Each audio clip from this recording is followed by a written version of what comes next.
Magician যিনি, উনি প্রথমেই একটা কথা বলল যে এমন একজনের নাম বলুন যিনি আর কি মোটামুটি 6 মাস থেকে নিয়ে 1 বছরের মধ্যে মারা গেছেন। এইটা বলাতে ম্যাজিশিয়ান বললেন আচ্ছা ঠিক আছে, আমি কিছু প্রসেস করছি, তো আপনারা কেউ বেশি চিৎকার করবেন না। চিৎকার তো হবেই না, ম্যাজিশিয়ানদের ম্যাজিক শো দেখাতে আসা আর ওই ভদ্রমহিলার মরে যাওয়া, এই মিডলের টাইমটা যেহেতু 7 থেকে 8 মাস আগের একটা ঘটনা।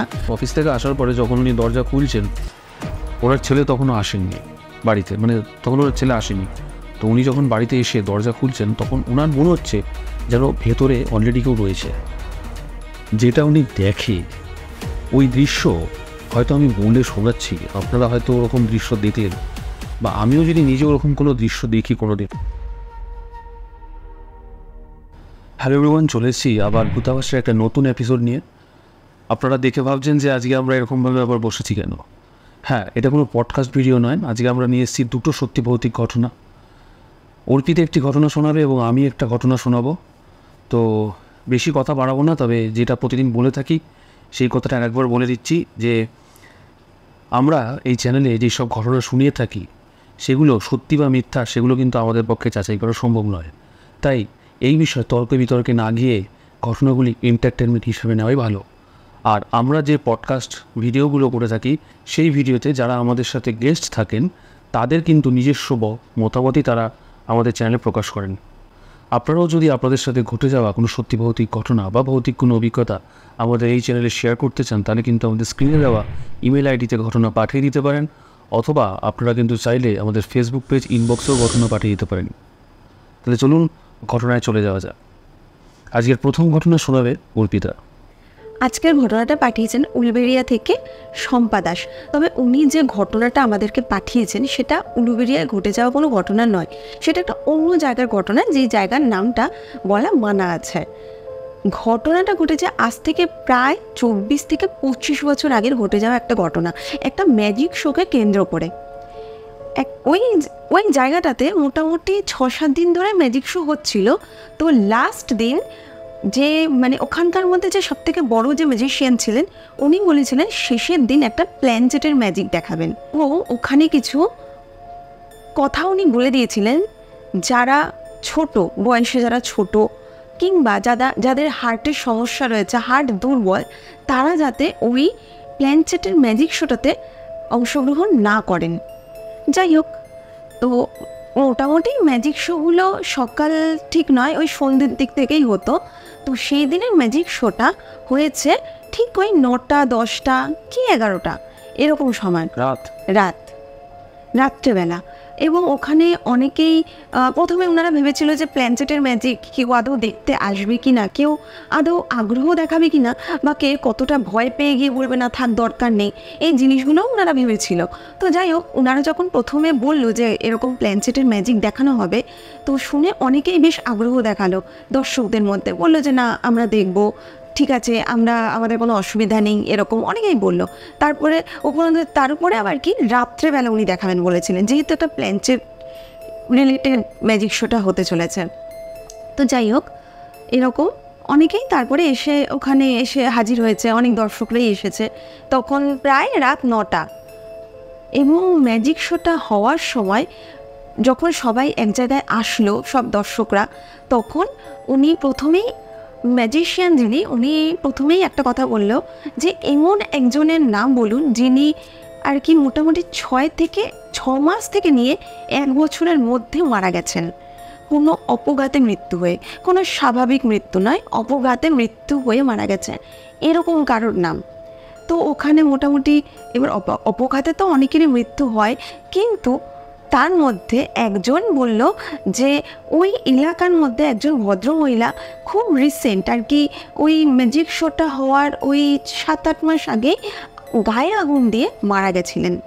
তো এইটা বলাতে ম্যাজিশিয়ান বললেন আচ্ছা ঠিক আছে, আমি কিছু প্রসেস করছি, তো আপনারা কেউ বেশি চিৎকার করবেন না। চিৎকার তো হবেই না, কোনো রকম পিউ ফেলার আওয়াজটুকুও যাতে না হয়। প্রথমেই উনি এই কথাটা প্রত্যেকটা দর্শককে বলে দিয়েছিলেন যে কোনো রকম যাতে আওয়াজ না হয়, পুরো প্লেসটাকে একটা সাইলেন্ট প্লেস রাখতে হবে। তো যেরকম বলা সেরকমই দর্শকরা কাজ করেছে, সবাই চুপচাপ বসে রয়েছে, কেউ হয়তো দাঁড়িয়ে রয়েছে, কিন্তু প্রত্যেককে আরেকটা কথা বলেছিল, সেটা হচ্ছে প্রত্যেকটা দর্শকের হাত যাতে এরকম খোলা থাকে, কারোর হাত যাতে এরকম মুঠ না করা থাকে, কারণ মুঠ করা থাকলে হয়তো কিছু সমস্যা হতে পারতো, যার জন্য উনি সবাইকে বলেছিলেন কেউ যাতে মুঠ না রেখে হাত যাতে প্রত্যেকের খোলা থাকে। তো সেরকমই দর্শকরা সবাই রেখেছিল। করার পর ওই ম্যাজিশিয়ানের সাথে আরও একজন হেল্পার ছিলেন। তো ওনার বডির মাপ অনুযায়ী, ওনার হাইটের মাপ অনুযায়ী ঠিক যেখানে ম্যাজিক শোটা হচ্ছিল সেই জায়গাটার মাটিটা খোঁড়া হয়েছে, অনেকটা জায়গা খনন করা হয়েছে ওনার মাপ অনুযায়ী, যে হেল্পার যিনি ছিলেন ওনার মাপ অনুযায়ী কিন্তু করে। এবং আরও ওখানে আরও অনেকজনই ছিলেন মানে ওনাকে হেল্প করার জন্য। তো তারা কি করলো, জায়গাটা ভালো মতন মাটিটা খনন করে ওনাকে ওখানে শুইয়ে দিল। এবং যতক্ষণ মাটিটা খনন করা হচ্ছিল ততক্ষণ মেন যে ম্যাজিশিয়ান যিনি আর কি প্ল্যানচেটের ম্যাজিকটা দেখাবেন, তো উনি একটা সাইডে কিছু একটা মন্ত্র পড়ছিল বা অন্য কিছু ম্যাজিক দেখাচ্ছিল, অন্য কিছু টুকটাক কাজ করছিল। করার পর তারপরে ওনার মেন হেল্পার যিনি ছিলেন উনি ওই জায়গাটাতে শুয়ে পড়লেন। এবং উনি ওই মাটি যে খনন করা হয়েছে ওই জায়গাটাতে শুয়ে পড়ার পরে ওনাকে পুরো ঢেকে দেওয়া হলো, যেরকম কফিন হয় না ওরকম। ওই যে ম্যাজিশিয়ানের সাথে যে হেল্পার যিনি ছিলেন, কারণ হেল্পার তো অনেকেই ছিলেন, তার মধ্যে একজন ছিলেন মেন হেল্পার, মানে উনি আর কি ওনার সাথে ওনার সব কিছু কাজে উনিই থাকে আর কি। তো ওনাকে একটা কফিনের মধ্যে মানে কফিনের মতন করে ওই জায়গাটাতে শুইয়ে দিল। শুইয়ে দেওয়ার পর ওনার গায়ে একটা চাদরের মতন দিয়ে দিল, আর কিছু কিছু জিনিসপত্র, কিছু এমন মেটেরিয়াল যেটা আমরা ঠিক মানে বলে বুঝতে পারছি না, ওরকম দিয়ে দেওয়ার পর একটা মাইক ওখানে রেখে দিয়ে ওই জীবন্ত মানুষটাকে পুরো কবর দিয়ে দেওয়া হলো, ওপর দিয়ে পুরো মাটি দিয়ে পুরো ওনাকে চেপে দেওয়া হলো। এবং আশেপাশে দিয়ে যে উঠে যাওয়া বা কোনো সুড়ঙ্গ ওখান থেকে চলে যাওয়ার ওরকম কিন্তু কোনো জায়গা ছিল না, কারণ ওখানে আশেপাশে যারা বাড়ি ছিল তারাও ওখানে সকল থেকেই এসেছিলো, অনেকেই দর্শকরা এসেছিলো। তারপর উনি ওনার ম্যাজিকটা স্টার্ট করলেন। স্টার্ট করার পর উনি কিছু মন্ত্র উচ্চারণ করলেন, আরও অনেক কিছু টুকটাক কিছু ওই জলের মতন কিছু একটা ছিটিয়ে দিলেন এই কবরটার উপরে। ছিটিয়ে দেওয়ার ঠিক কিছুক্ষণ পরে একটা গৌড়ানো আওয়াজ, যেরকম লাইক এইরকম একটা আওয়াজ, ওই আওয়াজটা কিন্তু স্পষ্ট প্রত্যেকটা দর্শক শুনতে পাচ্ছিল, যেহেতু মাইক ওখানে রাখা ছিল। এবং আওয়াজটা ঠিক ছেলে না মেয়ে কীরকম আওয়াজ ঠিক বোঝা যাচ্ছিল না, কেন একটা মিক্স একটা আওয়াজ লাগছিল, কিন্তু গৌড়ানো আওয়াজটা কন্টিনিউ একটা হচ্ছিল। এরকম যখনই আওয়াজটা স্টার্ট হলো, যিনি ম্যাজিশিয়ান, যিনি আর কি ম্যাজিকটা দেখাচ্ছিলেন, উনি সঙ্গে সঙ্গে বলল, আপনি হঠাৎ আত্মহত্যা করতে গেলেন কেন? মানে ডাইরেক্ট প্রশ্ন চলে গেছে। হ্যাঁ, আপনি এরকমভাবে হঠাৎ আত্মহত্যা করতে গেলেন কেন গায়ে আগুন দিয়ে? তখন ওই যে গৌড়ানো আওয়াজটা কন্টিনিউ বলে যাচ্ছে, আমাকে ছেড়ে দে, আমাকে ছেড়ে দে, আমার খুব কষ্ট হচ্ছে। মানে এই কথাটা না এতটা স্পষ্ট ছিল না, কিন্তু কথাটা ভীষণ হেজি ছিল, মারাত্মক হেজি। মানে হয়তো 4-5 বার বা 6 বার হয়তো কেউ ভালো মতন শুনলে কথাটা বুঝতে পারবে, কথাটার মধ্যে মারাত্মক হেজিনেস ছিল। সেই মানে কন্টিনিউ বলে যাচ্ছে, আমাকে ছেড়ে দে, আমার খুব কষ্ট হচ্ছে, কিন্তু আমাকে ছেড়ে দে, খুব কষ্ট হচ্ছে, আমাকে ডেকেছিস কেন, আমাকে ডেকেছিস কেন, এই কথাটা কন্টিনিউ চলছিল। আর ম্যাজিশিয়ানের কোশ্চেন একটাই ছিল যে আপনি আত্মহত্যাটা কেন করেছেন, আপনি গায়ে আগুন দিয়ে আত্মহত্যা কেন করেছেন? কন্টিনিউ যখন কোশ্চেনটা 4-5 বার এরকম হলো, হওয়ার পর আওয়াজটা আসলো যে আমি আত্মহত্যা করিনি, আমাকে খুন করা হয়েছে, আমাকে মেরে ফেলেছে। তখন ম্যাজিশিয়ান জিজ্ঞেস করলো, আপনাকে কে মেরেছে? আপনি তো আত্মহত্যা করেছেন, রান্না করতে বসে আপনার গায়ে আগুন লেগে গেছে, আপনি মারা গেছেন। বলে না, আমাকে আমার স্বামী গায়ে আগুন লাগিয়ে মেরে ফেলেছে। মদ খেয়ে এসে আমার স্বামী আমার গায়ে আগুন লাগিয়ে দিয়েছে, লাগিয়ে ও পিছনের দিকে দরজা দিয়ে পালিয়ে গেছে। আর সবাই ভেবেছে আমি রান্না করতে বসে আমার গায়ে আগুন লেগে আমি মারা গেছি বা আমি আত্মহত্যা করেছি, কিন্তু আমি আত্মহত্যা করিনি, আমার গায়ে আমার স্বামী আগুন লাগিয়ে দিয়েছে। এই কথাটা যখন বলেছে, বলার সাথে সাথেই মানে কিছুক্ষণের জন্য সবাই অবাক হয়ে গেল। এবং ম্যাজিশিয়ান তার ঠিক 2 সেকেন্ড পরে কোশ্চেন করলো, এখন তাহলে আপনি কোথায় আছেন, আপনি তাহলে এখন কই আছেন, কোথায় থাকেন আপনি? বলছে আমি বাড়ির ঠিক পাশে একটা গাছ আছে, ওই একটা অশ্বত্থ কি বট গাছ এরকম কিছু একটা হবে বললো, ওই গাছে উনি থাকেন। বলে যে আপনি ওখানে থাকেন কেন? ম্যাজিশিয়ান জিজ্ঞেস করছে, আপনি ওখানে থাকেন কেন? বলে যে আমার মেয়ে অনেক ছোট, আমার মেয়েকে আমি ছেড়ে যেতে পারছি না, আমাকে এখন তোরা ছেড়ে দে, আমার খুব কষ্ট হচ্ছে, আমি পারছি না, আমাকে ছেড়ে দে। বলতে বলতে তখন উনি বলছে আমার মেয়ে যতক্ষণ বড় না হবে আমি মেয়েকে ছেড়ে যেতে পারছি না, আমি ওই গাছেই থাকবো, আমি কাউকে কোনো ক্ষতি করবো না। বলার সাথে সাথে ম্যাজিশিয়ান যখন বুঝতে পারছে যে ওনার অনেকটা কষ্ট হচ্ছে, ম্যাজিশিয়ান কিছু ম্যাজিক না, কিছু মন্ত্র করলো, আরও কিছু অনেক কিছু করলো। করার পর ওই গৌড়ানোর আওয়াজটা আস্তে আস্তে মিলিয়ে গেল, আর কোনো রকম কোনো আওয়াজ হলো না।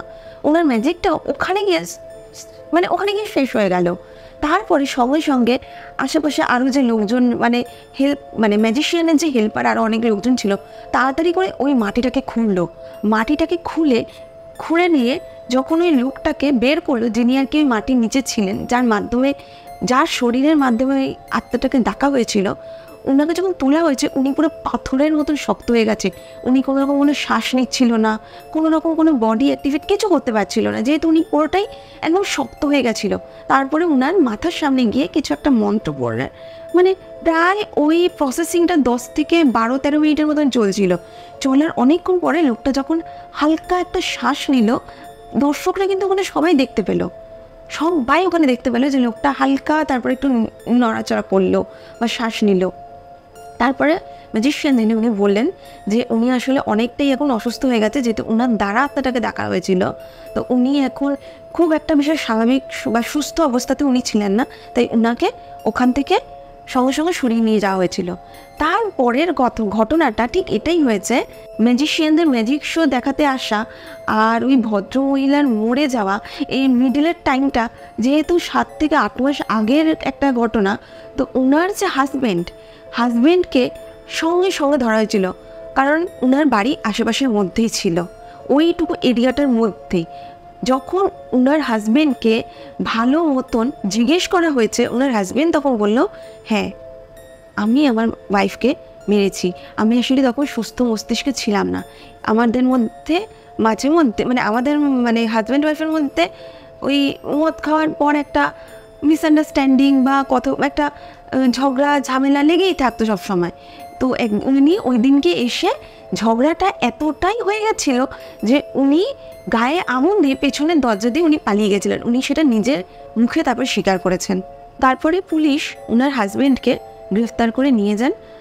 এটাই ছিল আজকে আমাদের প্রথম ঘটনা, আমাদের এতটা পর্যন্ত ঘটনাটা পাঠানো হয়েছিল।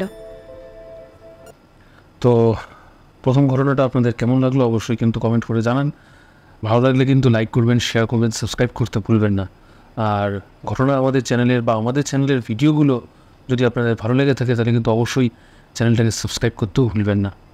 তাহলে এবার চলে যাব আমাদের আজকের দ্বিতীয় ঘটনা শুরু করার আগে আরেকবার বলে নিচ্ছি, আজকে আমাদের চ্যানেলে যে ঘটনাগুলো আমরা বলছি বা এর আগেও যে ঘটনাগুলো আমরা বলেছি সেগুলো সত্যি বা মিথ্যা সেই বিষয়ে কিন্তু যাচাই করা আমাদের পক্ষে সম্ভব নয়, তাই তর্ক বা বিতর্কে না গিয়ে ঘটনাগুলো এন্টারটেনমেন্ট হিসাবে শোনাইছি।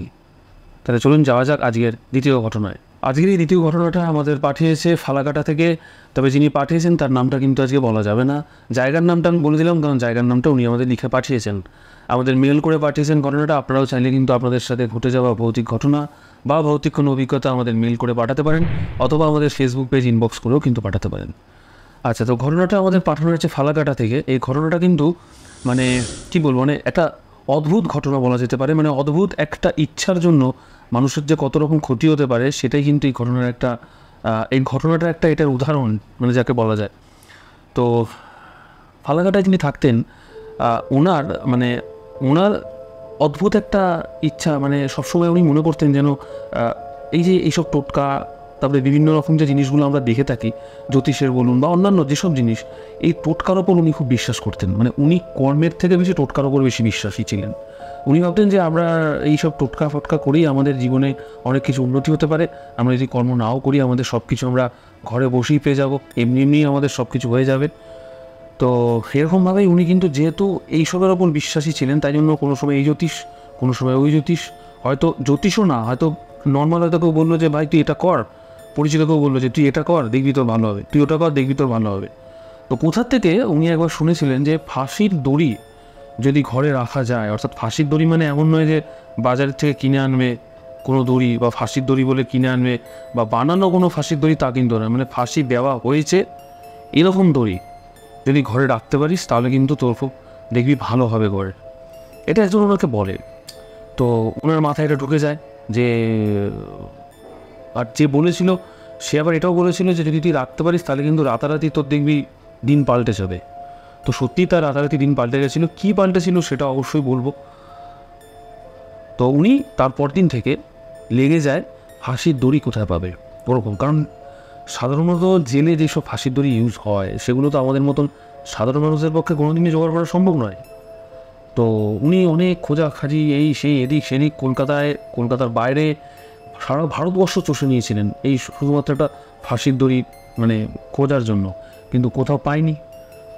কোথায় পাবে? কারণ কেউ তো দেবে না, এটা কোনো জেল থেকেই দেবে না, দেওয়া সম্ভবও নয়, দেওয়া যায়ও না। তো উনি ঠিক করে যে ফাঁসির মানে যে বলেছিল তাকে বলেছিল, দেখ ফাঁসির দড়ি তো এরকমভাবে পাচ্ছি না রে, কী দেবে আমাকে জেল থেকে এরকমভাবে?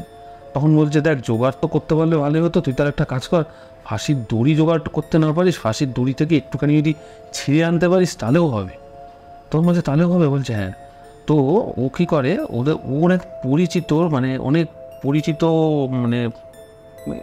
পরিচিতদের মাধ্যমে মানে ওর যত রকম সোর্স আছে সেগুলো লাগিয়ে ও একটা সোর্স বার করে যে জেলে চাকরি করতো। কোন জেলে আমি কিন্তু সেটা বলতে পারবো না, কারণ সেটা আমাদের লিখে পাঠায়নি, জেলের নাম কিন্তু আমাদের লিখে পাঠানো হয়নি। তো সেখান থেকে ওই জেল থেকে যে কোনো একটা জেলের ফাঁসির দড়ির একটুখানি অংশ জোগাড় করেছিল, টাকা পয়সা খাইয়ে যেরকমভাবেই হোক জোগাড় করেছিল। তো ও সেই দড়িটা মানে ওই যেই ফাঁসির দড়িটাও জোগাড় করেছিল, ওই দড়িতে লাস্ট যাতে ফাঁসি দেওয়া হয়, মানে খুবই বাজে একজন মানে আসামিকে ফাঁসি দেওয়া হয়েছিল। তো যাই হোক, ওই দড়িটার একটা টুকরো সে নিয়ে আসে বাড়িতে আনার পরে যে তাকে এটা বলেছিল যে ফাঁসির দড়ি রাখ বা ফাঁসির দড়ির একটা অংশ রাখ ভালো হবে, তো তাকে ডেকে বলে, দেখ ভাই আমি এটা নিয়ে এসেছি এরকম। ফার্স্টে ও বিশ্বাস করছিল না, বলে যে তুই কোথার থেকে এনেছিস, পেয়ে গেলি? বলে হ্যাঁ পেয়ে গেছি, আমি ঠিক জোগাড় করে ফেলেছি, আমি সোর্স লাগিয়ে একদম ভালো মতন। বলছে এটা কি অরিজিনাল? বলছে হ্যাঁ অরিজিনাল। বলে ঠিক আছে তাহলে তুই রাখ, আমি যেরকম বলেছি এরকম রাখ। বলে ঘরের মধ্যে রেখে দিবি যাতে ঘরের লোক জানতে না পারে, তুই সেই ঘরের নিজের শুধুমাত্র একজনকে বলতে পারিস, কিন্তু বলবি তাকেও বলে দিবি যাতে আর কেউ জানতে না পারে। তো বলে যে ঠিক আছে, আমি তাহলে এখন বলবো না কিছু, আমি ওকে দুদিন রেখে দেখি কি হয়। দড়িটা নিয়ে আসে বাড়িতে রেখে দেওয়ার পরে তো কোনো রকম 2 দিন 3 দিন 1 সপ্তাহ হয়ে যায়, কোনো রকম কোনো মানে এইসব লোকেরা কি যারা টোটকার ওপর বিশ্বাসী তারা সবসময় কী চিন্তা করে যে আজকে করবো কালকের থেকেই ফল পাবো এরকম। তো যেহেতু উনি কর্মের ওপর বিশ্বাসী ছিলেন না, তো এরকমভাবে দড়িটা রাখার পর উনি দেখছেন যে 7 দিন কেটে গেছে, কোনো কিছুই হচ্ছে না, তার কোনো রকম কোনো পরিবর্তন নেই, একই রকম চলছে।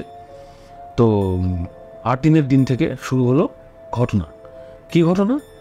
উনি বাথরুমে স্নান করছিলেন, মানে অফিসে বেরোনোর আগে সকালবেলা বাথরুমে স্নান করছিলেন। তো আচ্ছা, ওনার ফ্যামিলি থেকে গেছিলো এটা বলে দিই, ওনার এক ছেলে এবং ওনার ওয়াইফ, কিন্তু ওনার সাথে থাকতেন না।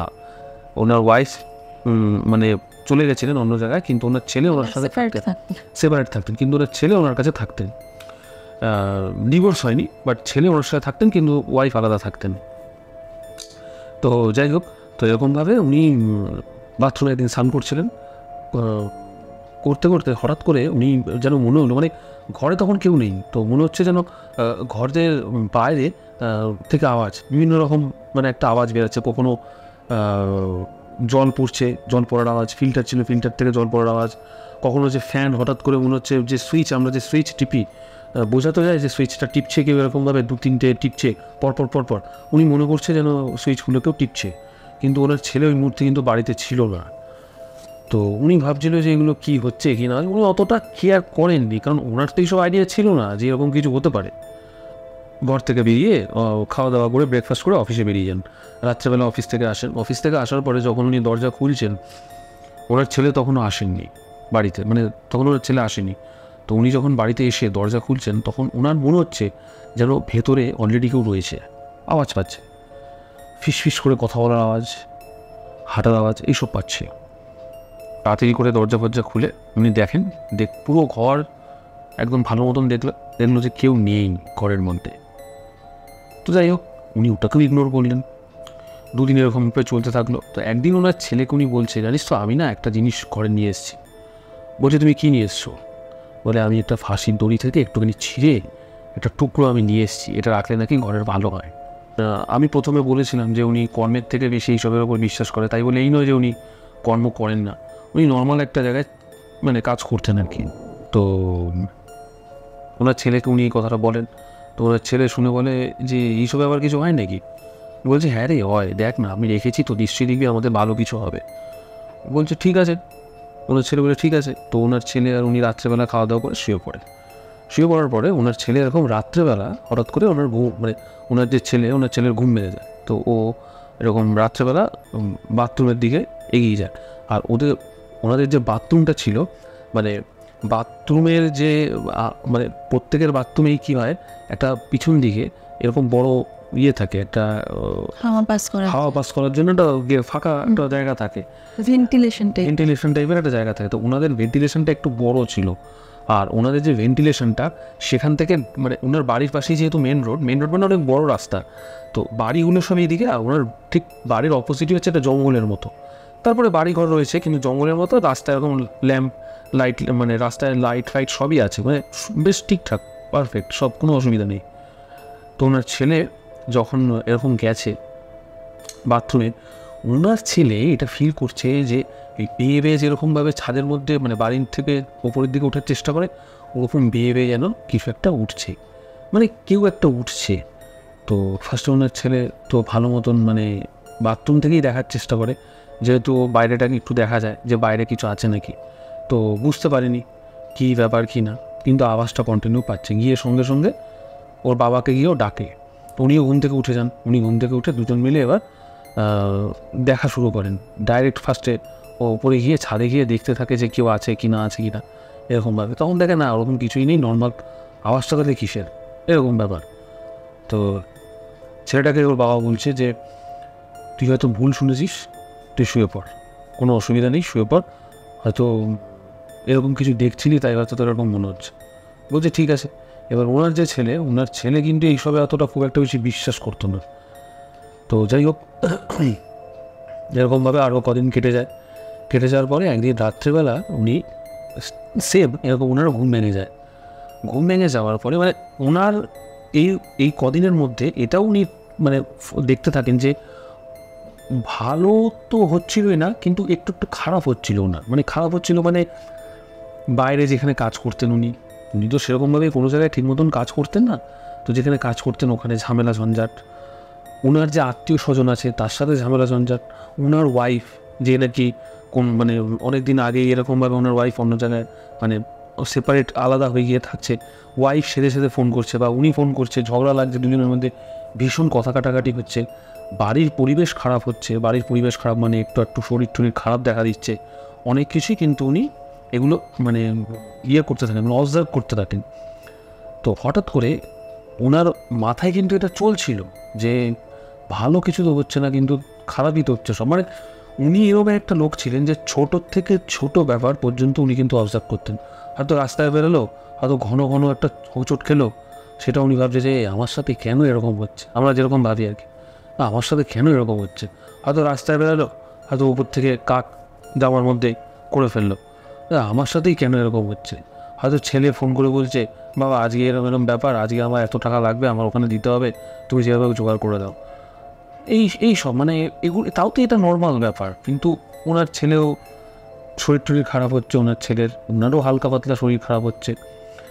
তো এইসব চলছিল। তো একদিন রাত্রেবেলা উনি এরকমভাবে ঘুম ভাঙে, ওনার ঘুম ভেঙে যখন উনি বাথরুমে যান, বাথরুমে গিয়ে ওনাদের বাথরুমটা না এরকমভাবে ওই কোমোড আর কি, বাথরুমে কোমোড ছিল, আমাদের এরকম মানে ইন্ডিয়ান নয়, মানে ওয়েস্টার্ন ছিল, ওয়েস্টার্ন টয়লেট ছিল।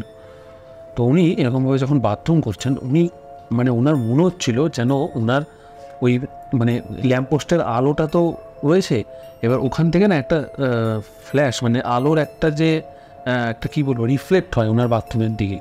ওই যে বললাম না গ্যাপটা বাথরুমের পেছন দিয়ে যে হাওয়া পাস করার জায়গাটা, ওই জায়গাটা অনেক বড়। তো যেহেতু ওখান দিয়ে হাওয়া পাস করার জায়গাটা অনেক বড়, তাই রিফ্লেক্ট হচ্ছে আলোটা। তো দেখছি যে আলোটা না মানে আলো রিফ্লেক্ট হচ্ছে মানে কি, আলো তো আর নড়ে না, আলো তো একই থাকে, কিন্তু কিছু একটা যেন এরকম এরকম এরকম হচ্ছে, একটা মুভমেন্ট করার মতন। তো উনি কী করে, ওই যে ওপর দিয়ে তো দেখবে, তো ভেন্টিলেটারটা যেহেতু ওপর দিকে একদম তো সমান সমান ছিল না ভেন্টিলেটারের ওপর দিকে, তো উনি কী করে ওনার যে কোমরটা আছে কোমরের ওপর উঠে এরকমভাবে ভেন্টিলেটার দিয়ে এরকমভাবে দেখার চেষ্টা করে রাস্তার দিকে। যেটা উনি দেখে ওই দৃশ্য হয়তো আমি বলে শোনাচ্ছি, আপনারা হয়তো ওরকম দৃশ্য দেখলেন, বা আমিও যদি নিজে ওরকম কোনো দৃশ্য দেখি কোনো দিনও, হয়তো আমি মানে ওই বাথরুম থেকে আর ঘরে আসার সাহস পাবো না, ওখানেই হয়তো ফিট হয়ে যাও। উনি 2 পা এরকমভাবে কোমরের ওপর দাঁড়িয়ে রাস্তার দিকে যখন তাকায় তখন দেখে যে একটা লোক, মানে জামা কাপড় লোকটার অনেকটাই নোংরা, চেহারাপত্র খুবই বেশি, চোখগুলো কালো নয়, চোখগুলো লাল। লোকটা ঠিক এরকম কোমরে হাত দিয়ে ওনার দিকে এরকম তাকিয়ে আছে, এরকম রাত্রেবেলা পুরো এরকম, মানে উনি যে এরকম উঠে এরকম তাকিয়েছে এরকমভাবে, হঠাৎ করে পুরো এরকমভাবে ওনার দিকে তাকিয়ে আছে, পুরো চোখে চোখ পুরো এরকমভাবে তাকিয়ে আছে। সঙ্গে সঙ্গে উনি ভয়ের চোটে নেমে গেছে ওখান থেকে। নেমে গিয়ে উনি তো মানে দিশেহারা, মানে কী দেখে ফেললো এটা কী ব্যাপার, রাস্তাঘাটে কোনো লোক নেই, যথেষ্ট রাত, এরকমভাবে কে এটা, তার মধ্যে চোখগুলোও তো নর্মাল মনে হচ্ছে। আবার উঠেছে কোমরের ওপর, উঠে আবার বাইরের দিকে তাকিয়েছে, দেখছে আবার এরকমভাবে পুরো সোজাসুজি ওনার দিকে এরকমভাবে তাকিয়ে আছে, এরকমভাবে ওপর দিকে এরকমভাবে তাকিয়ে আছে, মানে উনি এরকমভাবে দেখছে আর ওনার দিকে এরকমভাবে তাকিয়ে আছে পুরো সোজাসুজি। মানে বাইরে যে যাকে দেখছে উনি, তাকে দেখে কিন্তু নর্মাল কোনো মানুষ মনে হচ্ছে না, উনি এটাও বলেছিল। এই সঙ্গে সঙ্গে নেমে কিছু আর না বলে, যেহেতু পুরোপুরি ওনার চোখের দিকে তাকিয়েছিল, সঙ্গে সঙ্গে এসে ঘরের মধ্যে উনি একদম মানে কী বলবো লেপ টেপ মুড়ি দিয়ে চুপচাপ শুয়ে পড়ে, এবং ওনার ছেলেকেও ডেকে নেয়। ওনার ছেলে কিন্তু আলাদা ঘর ছিল ওনার ছেলেকে ওনার সাথে ডেকে নেয়। সেই দিনটা কেটে যায়। পরের দিন উনি মানে ঠিক কাজ থেকে ফেরার পরে উনি একটা জায়গায়, মানে ওনার বন্ধুবান্ধবরা যেখানে থাকে, আর যে ওনাকে এই কথাটা বলেছিল ফাঁসির দড়ির কথা, তাকে এই কথাটা বলে যে জানিস তো কালকে আমি এরকম একটা জিনিস দেখেছি। তখন বলছে এরকম একটা জিনিস দেখেছিস? বলছে ওরাও শুনে অবাক, ওরা বলছে এরা কী হতে পারে। তো যাই হোক, তো উনি তখন সেদিন বাড়িতে চলে আসে। ওনারা বলার পরে ওরা নিজেরাও বুঝতে পারছিল না যে এটা কী ছিল কিংবা কী, কেউ তো আইডিয়াই করতে পারছে না যে এটা ফাঁসির দড়ির জন্য এরকম কিছু হতে পারে, কিন্তু অ্যাকচুয়ালি ওটার জন্যই এটা হচ্ছিল। তো সেদিন বাড়িতে চলে আসে। বাড়িতে আসার পরে ওই যেই লোকটাকে উনি সেদিনকার রাত্রেবেলা দেখেছিলেন ওনার বাড়ির ওই পাশে রাস্তায়, দেখছে ওই লোকটা ওনার বাড়ির থেকে, মানে ওনার বাড়িতে ঢোকার আগে একটা লাইট পোস্ট রয়েছে, দেখছে লাইট পোস্টের সামনে দাঁড়িয়ে এরকমভাবে ওনার দিকে তাকিয়ে আছে, ঠিক একই কোমরে এরকম হাত দিয়ে ওনার দিকে এরকমভাবে তাকিয়ে আছে, একই রকম, ওনার দিকে এগাচ্ছেও না পেছাচ্ছেও না। তো উনি ভয়ের চোটে তাড়াতাড়ি করে ঘরের মধ্যে এসে এরকমভাবে ঢুকে পড়ে। ওনার ছেলে সেদিন চলে এসেছিলো বাড়িতে। তো পরের দিন উনি একজনের কাছে জানার আর কি এইসব, যেহেতু ওনার অনেক এইসব খোঁজ খবর ছিল, টোটকা এইসব জ্যোতিষ শাস্ত্র এই তান্ত্রিক ফান্ত্রিক, তো এদের কাছে উনি যান। গিয়ে উনি এইসব কথা বলে যে তুমি কি এর মধ্যে বাড়িতে কিছু এনেছো? তখন বলছে না বাড়িতে কিছু আনেনি। তো বলে তোমার বাড়িতে নিশ্চয়ই এমন কিছু আছে যার জন্য এগুলো হচ্ছে, নাহলে হঠাৎ করে তোমার হবে কেন? আগে কি এরকম হতো? বলে না আগে আমার তো এরকম হতো না। বলছে হ্যাঁ আমি বাড়িতে না একটা এরকম হাসির দড়ির একটা টুকরো নিয়ে এসেছি। যখন বলে তখন সে বলে সঙ্গে সঙ্গে ওটাকে পুড়িয়ে দাও, পুড়িয়ে যে ছাইটা বেরোবে সেটাকে গঙ্গাতে ফেলে দিয়ে আসবে। তখন বলছে যে ওটাকে পুড়িয়ে দেবো? বলছে হ্যাঁ ওটার জন্যই এটা হচ্ছে, তুমি যদি এটা ইমিডিয়েট না করো তাহলে কিন্তু তোমার এবং তোমার ছেলের দুজনেরই কিন্তু প্রাণের আশঙ্কা দেখা দিতে পারে, প্রাণ চলে যেতে পারে। তো উনি সঙ্গে সঙ্গে বাড়িতে এসে পরের দিন সকালে ঠিক করলেন। সেদিনকে রাত্রেবেলা উনি আর বাথরুমেও যাননি ভয়ের চোটে, মানে খাওয়া দাওয়া করে শুয়ে পড়েন যে কালকে সকালে যা করার করবো। তো এরকমভাবে পরের দিন সকালবেলা দড়িটা নিয়ে পুড়িয়ে ওটার যে ছাইটা গিয়ে গঙ্গায় গিয়ে ফেলে দিয়ে আসে। তারপর থেকে এখনও পর্যন্ত উনি আর ওরকম কিছু দেখেন উনি। আর ওনার মোটামুটি যা নেগেটিভ কিছু চলছিল জীবনে সেগুলো আবার আগের মতনই নর্মাল হয়ে যায়। ভালোও কিছু হয়নি, খারাপও তারপর আর কিছু হয়নি।